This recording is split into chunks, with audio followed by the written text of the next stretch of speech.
There's no backup plan. It's just me, a can of sardines, some Cowboy coffee in bear country.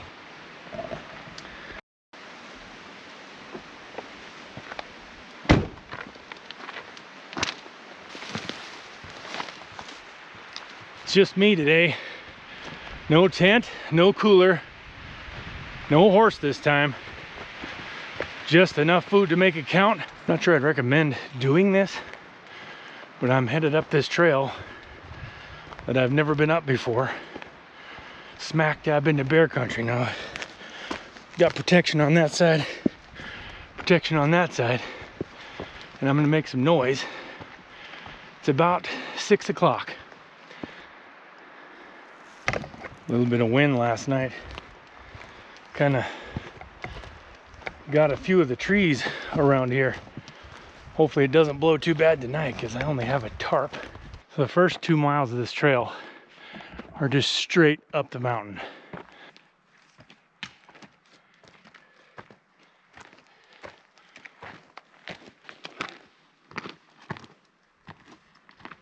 Sometimes when you say grizzly country, it's a country that grizzlies can be in, but this country right here is grizzly country.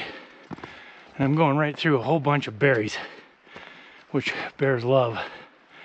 So you got to keep your eye everywhere. It's always a little bit nerve-wracking to walk through a forest that's all burned and dead while the wind's blowing, because if you get a good gust, this stuff could all fall down. We better hightail it past this stuff. I don't know if you can see this, but I have gained about 2,000 feet in elevation. This is like July 15th or so, but it's probably 50, 55 degrees, something like that. So I'm wearing my wool shirt, my light one, because hiking straight up this mountain, you don't want to be that hot. Well, I wanted a little bit of exercise. This will do it. In an hour and a half, I've gained 2,500 feet in altitude. That's a lot of climbing. Starting to get a little dark because it's overcast, and this is not really when you want to be on the trail in this kind of country, but this thing just keeps on going forever back here. There's a box canyon back here. You see that? It's kind of walled in. And I'm assuming that right back here somewhere is the little puddle that's on the map. Probably back in there. And that's where I'm going to spend the night. Hopefully, otherwise I'll just spend the night out on one of these knobs. You can see the stream right here, so the puddle's got to be right up on top of this cliff. Oh my goodness. So if this thing has fish in it and it's jumping, I'm going to be really upset because I left my fly rod at the pickup. Look at that. Oh my goodness. That is beautiful. Absolutely gorgeous. My legs are actually starting to cramp up after that much hiking straight uphill. I'm gonna have to drink a whole bunch of water. I actually probably should go right over there and that stuff over there. Wow, what a gorgeous little spot this is right up neck. I didn't realize it was that close to the rim. I can't find a great place to put my tarp. I found a little fire pit. I might be able to get a fire going right here in the morning, but since there isn't a place to put my tarp very well, I may have to just kind of roll up in it right here. Yeah, I guess I'm just gonna have to sleep out under the stars. I was gonna stretch my tarp out between two trees, but I really can't find two trees that would work right here at all. And I kind of want to be right here because right here is out of the wind. So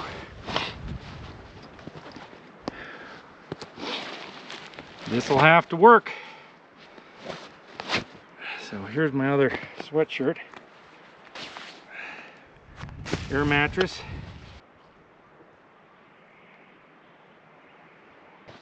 Night. And my tarp. Okay, I'm gonna try to get some of the rocks kind of moved out of the way.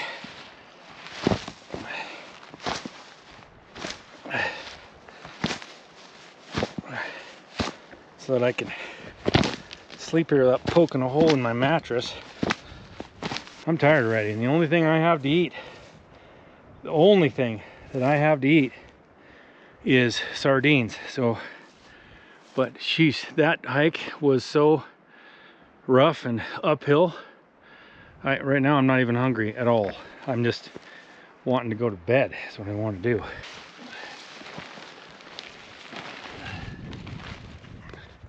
I brought my thermarest along this time.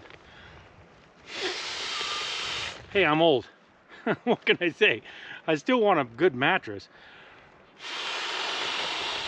You know, one thing about having a tent gives you a sense of security, even though it's not really security. It's, you know, it's that thick.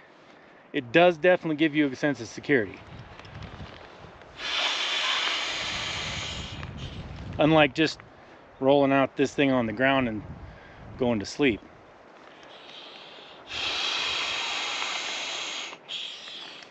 Just doesn't have the same security level. At least not the feeling that you want. Another thing that's going to be a little bit freaky is because it's overcast, it's going to be really dark.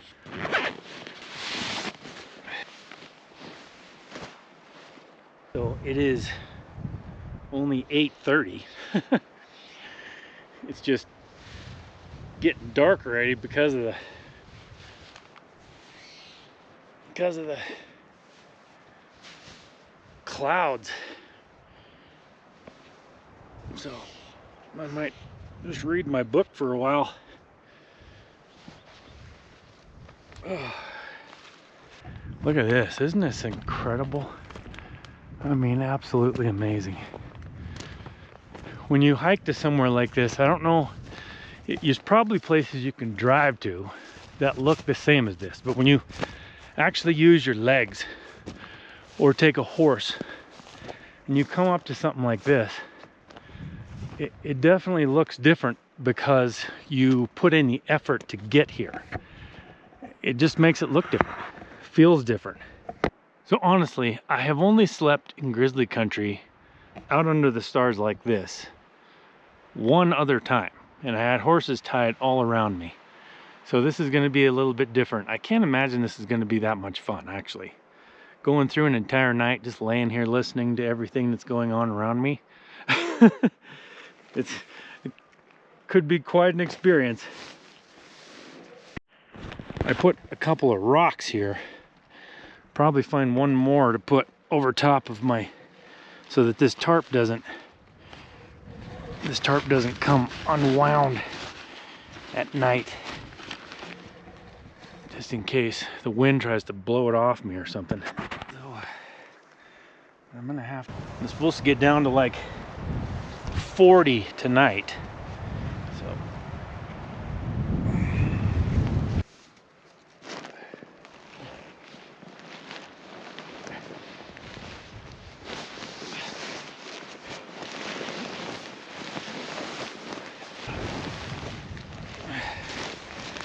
tarps are not quite big enough. I'm gonna have to get a different tarp. Okay. So this won't really work if it rains, but it is what it is.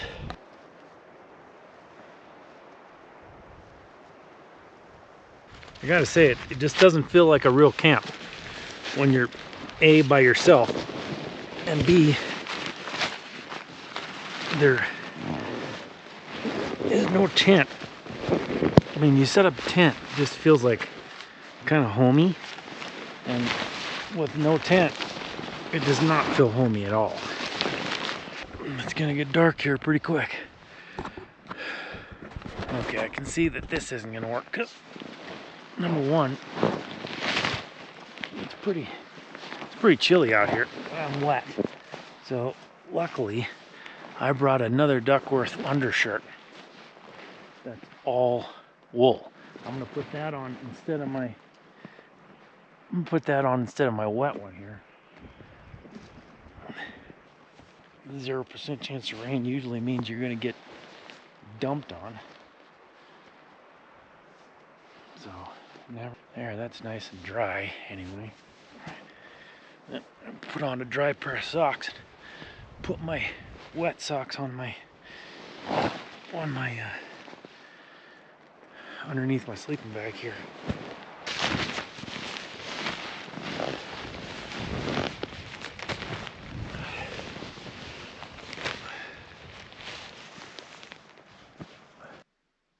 It takes some willpower to close your eyes and really fall asleep, because you know that when you're asleep, something dangerous could wander right up to you and you'd never know it. Good morning. I can't say that's my favorite thing to do. Without a tent, you really feel like you're like something could just take a bite at you at any point in time. It's gonna be hard to get out of here because it's nice and warm in this bag. Very nice and warm.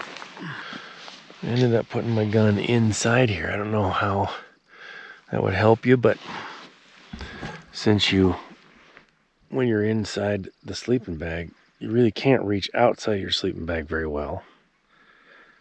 And I would definitely not know where it was, so I figured I'd put it inside there.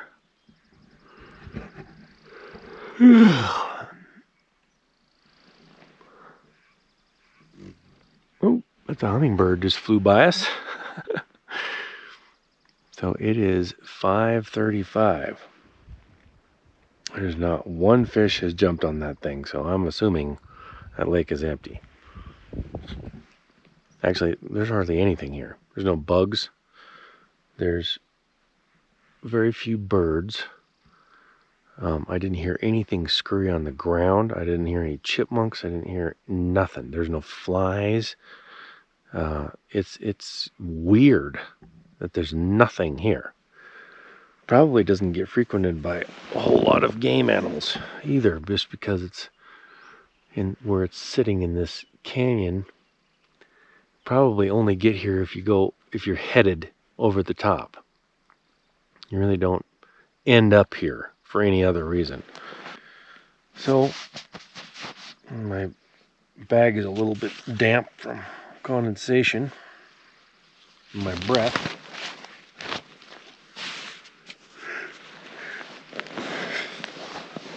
It's time to get up and have some sardines, because that's all I have to eat, and make some coffee maybe. If everything isn't too wet to make a fire. See how wet and cold my hat is. There's a couple bugs in there. There's a black ant in there. So maybe it's just too cold for them.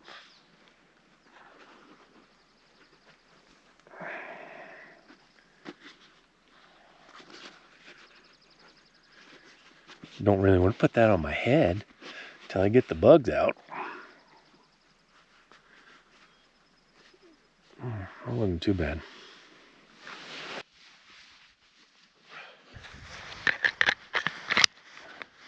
Well, I gotta say, I'm glad the night's over. That's for sure. I don't think I'd relish doing that again very soon. Not in grizzly country anyway. I would not suggest it for you, actually. I'm not gonna say don't do it.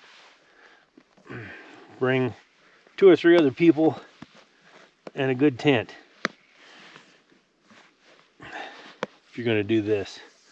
Don't go off doing this by yourself.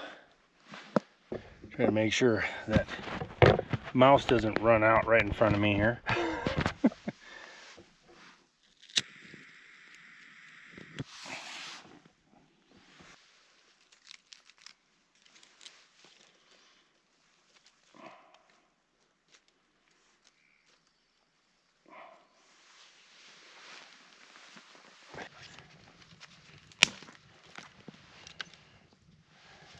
I'm gonna just set a can of sardines right here to warm up just a touch.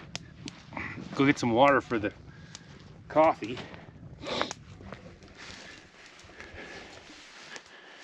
This is a pristine lake. Doesn't have nothing in it, but it's pristine.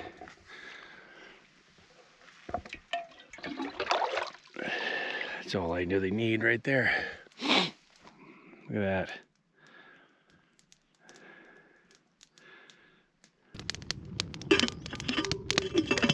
So I have bear spray on me and a gun. Bear spray, I think, is probably the best deterrent. It's, you know, you're gonna have a broader field. It's gonna have more effect immediately. But like yesterday when I was hiking up the trail, there was like a 15-mile-an-hour wind blowing directly in my face. So if anything came around the corner and I sprayed this, the only person I'm gonna spray, only thing I'm gonna spray is me. So in that case, I'm not sure if this is gonna be of any effect at all. That's my thinking anyway. So I was thinking, man, I'm gonna have to go to the gun at this point. They each have their place, but it's hard to just go with one when you understand that principle. I gotta wait for these coals to kind of, this fire to kind of burn down a little bit so we get some coals that are hot enough for this coffee to actually get warm. A rock right there. So I can get some heat going on it. I just don't know exactly how to get the heat to the coffee pot.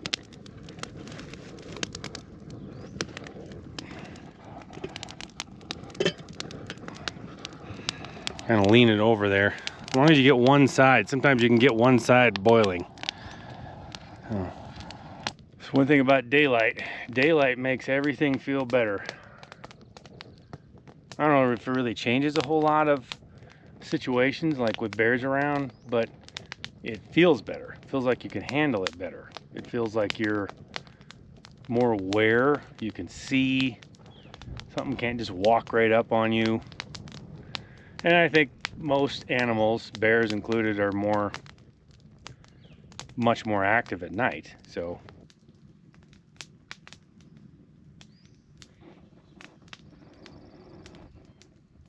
coals have so much more heat in them. So if I just piled all the coals up to that side and you got it leaning over a rock like that, it should start boiling pretty fast.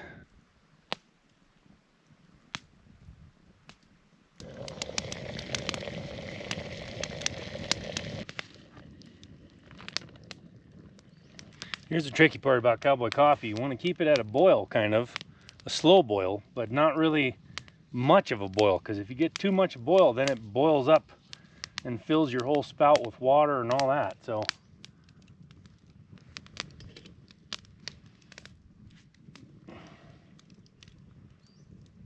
this is actually a little bit too much. So I'm just gonna move it back just a tiny bit. Try to keep that same boil there.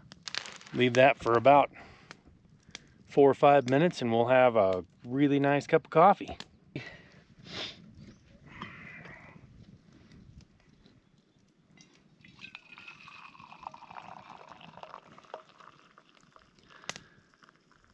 It's probably still boiling in there.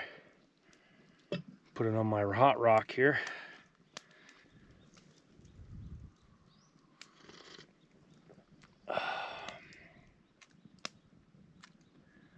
Oh, that's good. Man, I'll tell you what,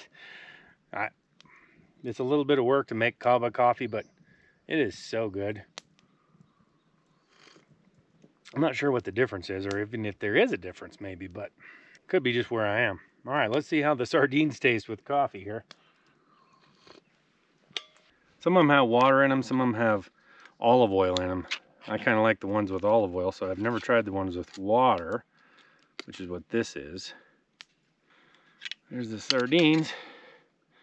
That's all I brought. I haven't eaten anything since yesterday at lunch, so last night, man, I'll tell you what, I was just so tired when I got up here. I didn't even want to eat.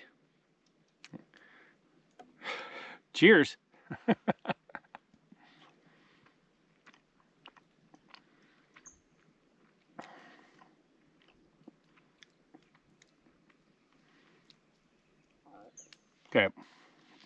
immediately have to say they're better with olive oil than just water. I do have to say that. And keep you going.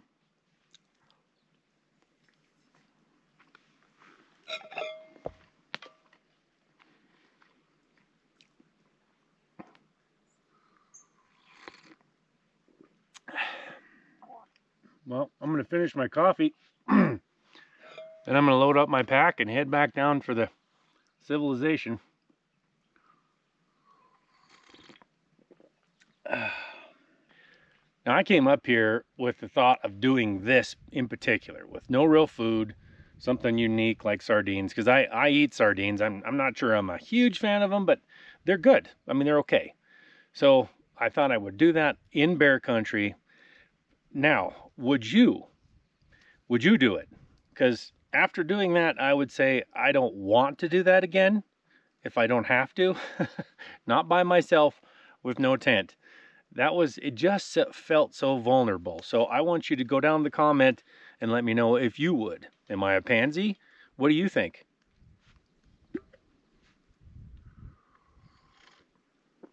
I mean, I picked a gorgeous spot. I will say that. This is actually unbelievably beautiful. This rock wall behind me and everything. It's beautiful. That's not really the issue.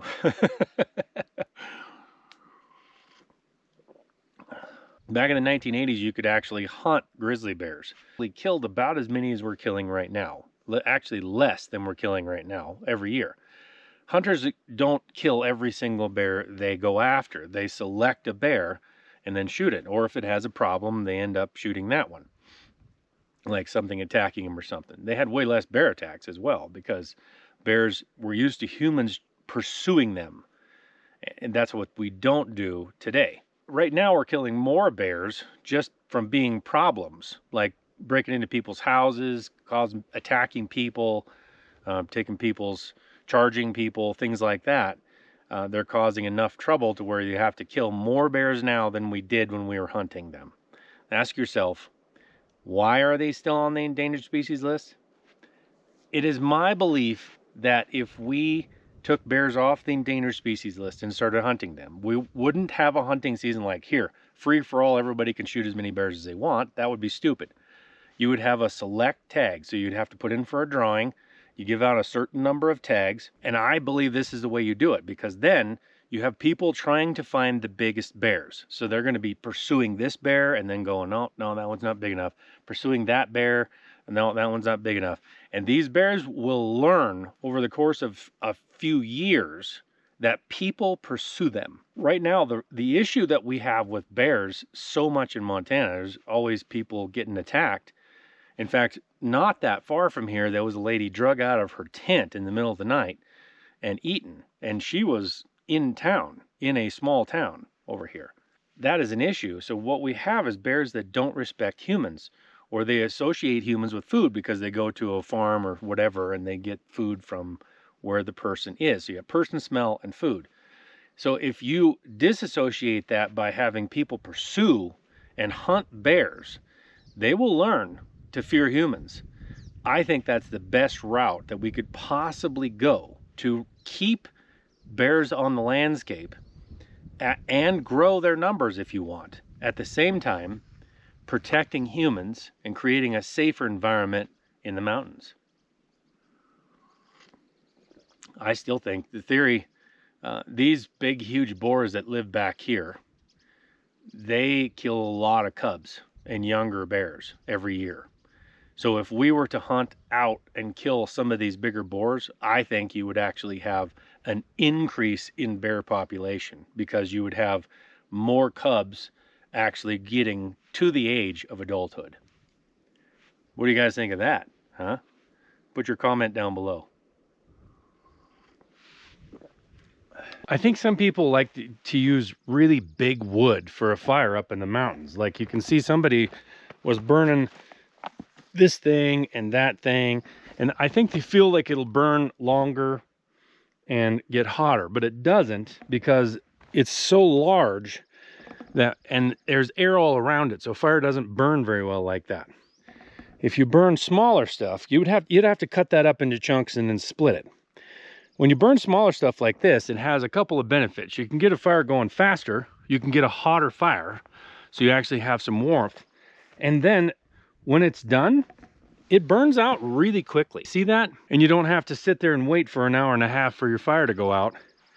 Now I'm gonna pour some water on this anyway to put it out to make sure it's out, but there isn't much fire there left, and it's only been, you know, 15 minutes since I heated up the coffee. So I gotta get this clean, but I also have to get it cooled off because it has to go back in my backpack, so it can't be blazing hot when I shove it in there. One thing I've learned from much experience is that don't ever get everything too strewn out. So a lot of times you'll leave something over there or leave something over there and say, oh, I'll just grab that later. Don't do that because you'll end up leaving it.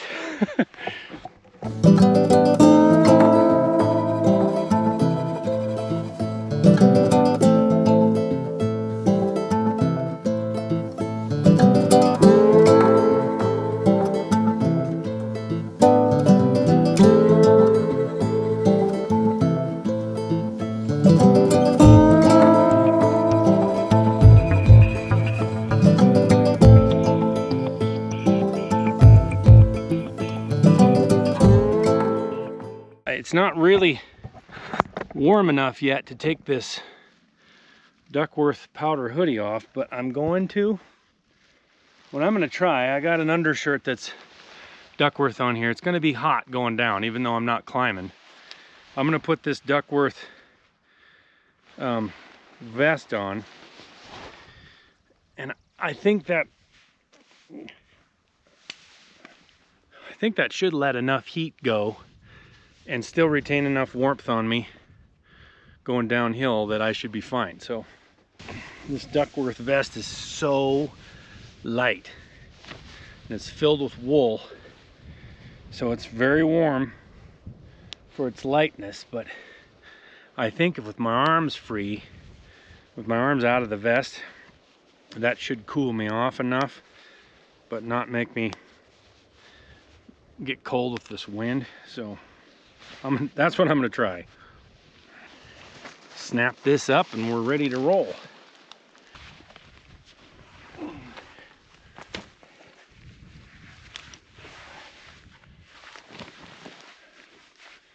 Now I should probably text my wife and tell her I'm leaving.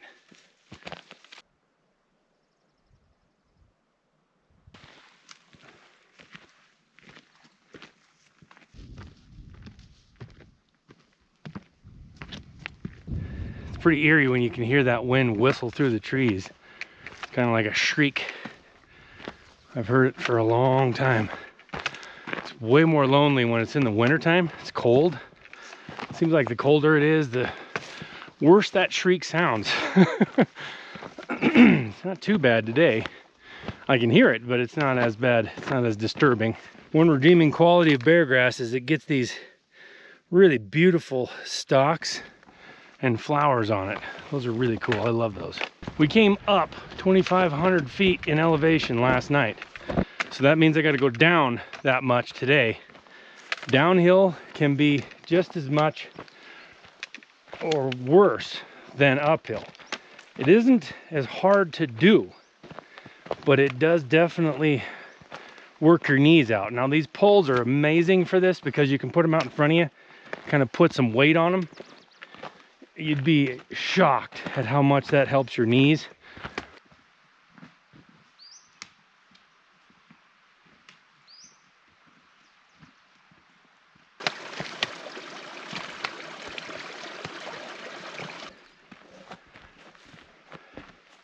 I am alone hiking in bear country, so even though I'm not camping and it is daylight, there are some things you want to do.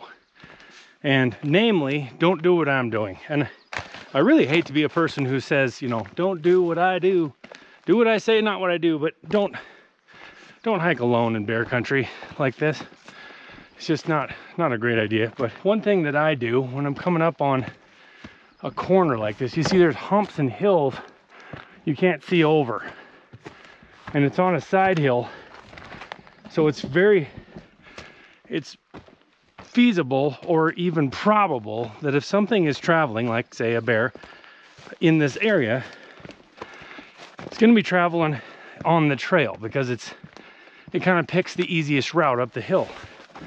So when you come to a spot where you can't see like that, it's a good idea to just yell something over the top. Usually when you're with a group or there's a couple of you, you're usually talking anyway, so you don't have this problem. But when you're by yourself, which you shouldn't do, then either talk to yourself a little bit, talk to your surroundings, or yell, hello, hello, something like that, just to warn things.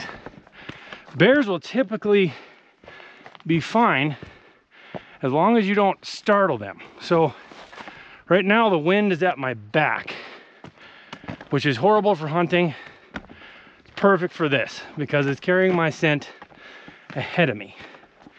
Last night the wind was blowing like 15 miles an hour in my face, which caused it to be a little bit of a, you know, a question mark, because the wind masks your sound so they can't hear you, and then the wind in your face means they can't smell you either. Those are not good conditions. This is perfect because it's calm.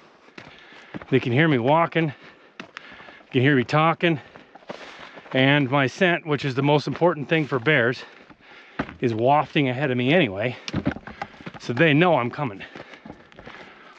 Just a few things you should probably know. Well, I was trying to figure out why the heck I'm still so dang hot, and I just figured it out. I still had my long johns on. I didn't take them off when I put my pants on this morning, so I'm gonna have to get those off because I've got another hour and a half going down this trail. That is gonna be miserable.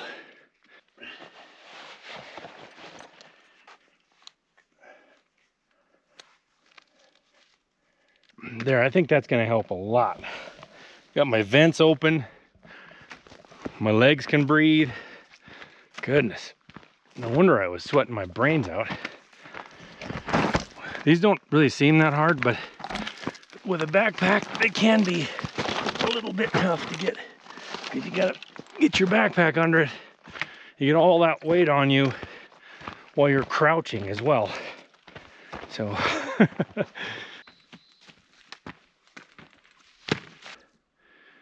I'm gonna take it slow on the way down. I don't have to beat the darkness, and I'm gonna save my ankle. My ankle, for some reason, doesn't handle side hilling on the left. I'll just kind of mosey on down. I don't actually think there's many bears up here right now. I passed a bunch of berries down below. I bet you they're down in that band because they love berries. I haven't seen a berry up here anywhere. I've seen some huckleberry bushes. This is a huckleberry bush right here, but there's no berries on the bushes that I found. In fact, I think this is a raspberry bush right there. So I haven't found any berries though. So I'm guessing they haven't started up here yet. Down low, there's berries and probably more bears. As I'm coming down the mountain, I'm quite a ways down the mountain, I'm starting to see what are huckleberries. So right here is a huckleberry. You can tell it's a huckleberry because it's got that end that's kind of broken or cut off. Looks cut off, but it's not. And they are delicious. It takes a long time to get a meal, but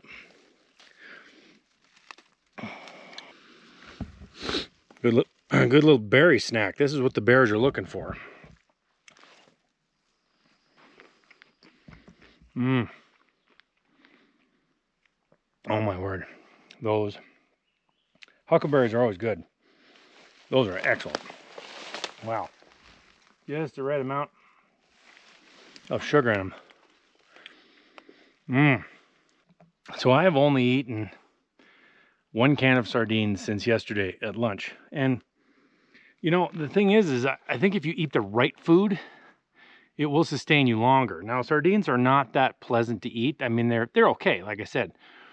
But a friend of mine said, if you bring along food that's packed with nutrition, calories, fat, whatever you're looking for, and it's not that tasty, then you'll only eat when you're hungry.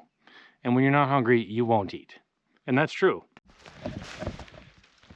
Look how different it is down here. Once you get down into the forest, it is so different.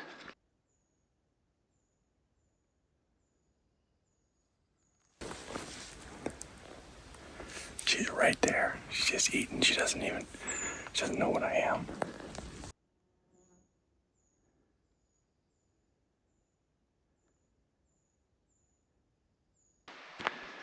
Oh man, I tell you what, my feet and ankles are kind of my weak spot, so they are done. I don't know why I don't just hike off the road 20 feet in a country where there is no grizzly bears and entitle it, you know, surviving grizzly country. No, I have to pick a trail that goes 4 miles straight up a mountain to a lake that is so secluded there's nobody there, deep into grizzly country. You have to hike it in the evening, so I have the pressure of getting there and setting up before dark and sleeping out under the stars with that inkling in the back of your mind that you're going to wake up with a grizzly staring you in the face or sniffing your foot. No, that's what I do. Probably should just make videos of vlogging Bigfoot.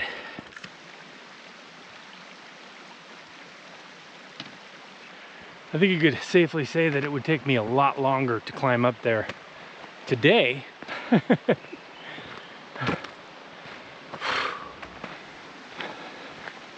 Well, that's been a wonderful trip. I survived it. I'm not really sure that I want to do that again, at least not without a tent. So until next time, God bless. Start looking for those AI Bigfoot videos on my channel.